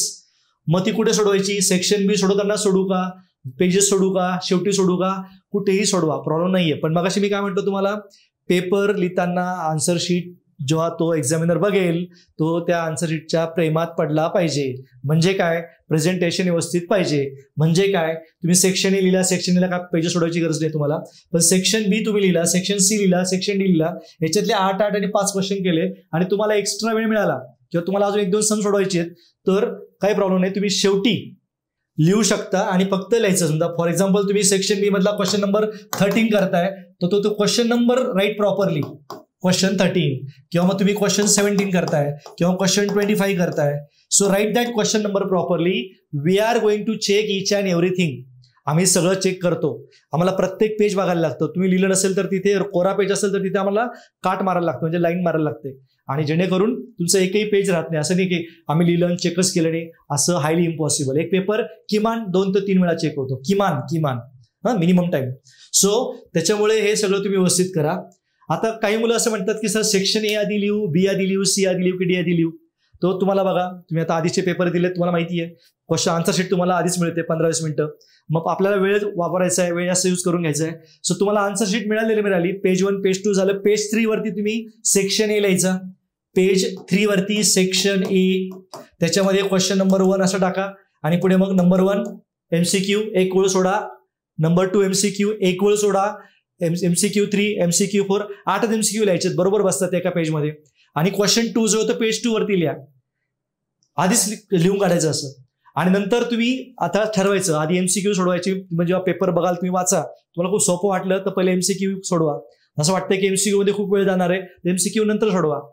मग थेरी कशी, मग कुठलं करायचं, बी करू का सी करू, डी, कुठलेही करू शकता तुम्ही. पण सपोज मी स्टुडंट असेल आणि मला कमी वेळामध्ये जास्त पटकन कॉन्फिडन्स किंवा वेळ वाया जाऊ नये किंवा माझा कॉन्फिडन्स जाऊ नये, काय करणार, तुम्ही आधी सेक्शन डी सोडवणार का. मी इथे फक्त 5च क्वेश्चन केले की माझे 20 मार्क फिक्स झाले बघा. इथं नाहीतर 8 MCQ करा, इथे 8 क्वेश्चन करा आणि एक क्वेश्चन केलं की 2 मार्क येतात. इथे एकच क्वेश्चन केलं की तुमचे 4 मार्क फिक्स झाले, पुढचा क्वेश्चन केलं की 4 मार्क फिक्स झाले. मग अजून सेक्शन डी असं कंपल्सरी नाही बरं, तुम्ही ठरवायचं. म्हणजे स्टँडर्ड मेथड काय आहे, तर आधी सेक्शन ए सोडवा, मग सेक्शन बी, मग सेक्शन सी आणि section D. This is the proper method. पण तुम्हाला असं वाटत असेल की आपल्याला इकडचं जमतंय तिकडचं जमतंय, पेपर तुम्ही जेव्हा वाचाल तुम्ही कुठलाही सेक्शन सुरू करू शकता. आधी बी घ्या, मग डी घ्या, मग सी घ्या, आधी डी घ्या, मग सी घ्या, मग बी घ्या. सो तुम्हाला परम्युटेशन कॉम्बिनेशन मला माहिती आहे. सो तुम्ही तुमच्या चॉईसने करू शकता. शक्य असेल तर सिक्वेंटली सोडवा. आता सेक्शन बी सोडवताना तुम्हाला असं काय वाटलं की इथे अटेम्प्ट एनी 8 आहे, तुम्हाला 6 जमत आहेत, पुढचे 2 जमत नाहीये, मग ते 2 केव्हा सोडू, 2 पानं सोडू की शेवटी सोडू, बोथ आर अलाउड. म्हणजे तुम्ही सुरुवातीला 2 पानं सोडून दिले, मग पुढचं सोडवलं, पुढचं सेक्शन सुरू केलं तरी चालतं, किंवा शेवटी नंतर लिहिलं तरी पण चालतं. फक्त आणि फक्त काय करायचं, क्वेश्चन नंबर लिहायला विसरायचं नाही. नाही तर मुलं सोडवतात क्वेश्चन नंबर 10 आणि क्वेश्चन नंबर लिहितात 13, नंबर चुकला रे चुकला की तुमचं जरी सोल्युशन बरोबर असेल तरी त्याचे मार्क मिळत नाही. त्याच्यामुळे सर्वांनी लक्षात ठेवा की हे सगळं व्यवस्थित लिहिलं पाहिजे. घड्याळ स्वतःकडे असलं पाहिजे, टाइम घड्याकडे बघत जावा किती राहिलं नाही, आणि त्यानुसार तेवढा फास्ट सोडवायचं. आणि जास्त वेळ मिळाला तरच एक्स्ट्रा सोडवायचं. हा लक्षात. नाही तर सेक्शन बीचे मला 12च्या 12 येतात, पहिले 12च्या 12 सोडवतो, मग सी आणि डीचा आपला टाइम जातो बरं का. बऱ्याच मुलांचं असं होतं. असं करू नका. आधी जे कंपल्सरी आहे 8, 4, 8, 8, 5 हे कंपल्सरी सगळं करा, आणि मग वेळ मिळालाच, जास्त असलाच तरच ते एक्स्ट्राची सम सोडवा. आय होप तुमच्या सगळ्या डाऊट्स आता क्लिअर झाले असतील आणि तुम्हाला सगळ्यांना असा कॉन्फिडन्स आला असेल की आता आपल्याला चांगले मार्क मिळतील. सो सगळ्यांना माझ्याकडनं खूप खूप शुभेच्छा. छान पेपर लिहा, सिस्टमॅटिक लिहा. तुम्ही सगळं व्यवस्थित केलं बघा, तुम्ही अभ्यास व्यवस्थित केलाय, तुम्ही सगळं व्यवस्थित अटेंड केलेलं आहे. फक्त तुम्हाला कॉन्फिडन्स जाऊ देऊ नका. सिस्टमॅटिक लिहा. एखादं समेत नसेल तर त्याच्या जे काय दिलंय ते गिव्हन लिहा, त्याच्याशी रिलेटेड फॉर्म्युला लिहा. स्टेप्सला मार्क असतात, तो व्हॅल्यू त्याच्यात पुट करा. म्हणजे तुम्हाला एखादं सम अर्धा आलं तरी पण चालेल, पण ते लिहा. कोरं ठेवायचं नाही, लिहित राहायचं, सगळं लिहायचं. आणि सगळ्या ज्या मी आता ज्या वेळेला इन्स्ट्रक्शन दिल्या, जेवढ्या गोष्टी दिल्या त्या सगळ्या स्ट्रिक्टली फॉलो करा, तर तुम्हाला नक्कीच सक्सेस मिळेल. आणि सगळ्यांना माझ्याकडनं परत एकदा खूप खूप शुभेच्छा. सगळ्यांनी आउट ऑफ मार्क मिळवा.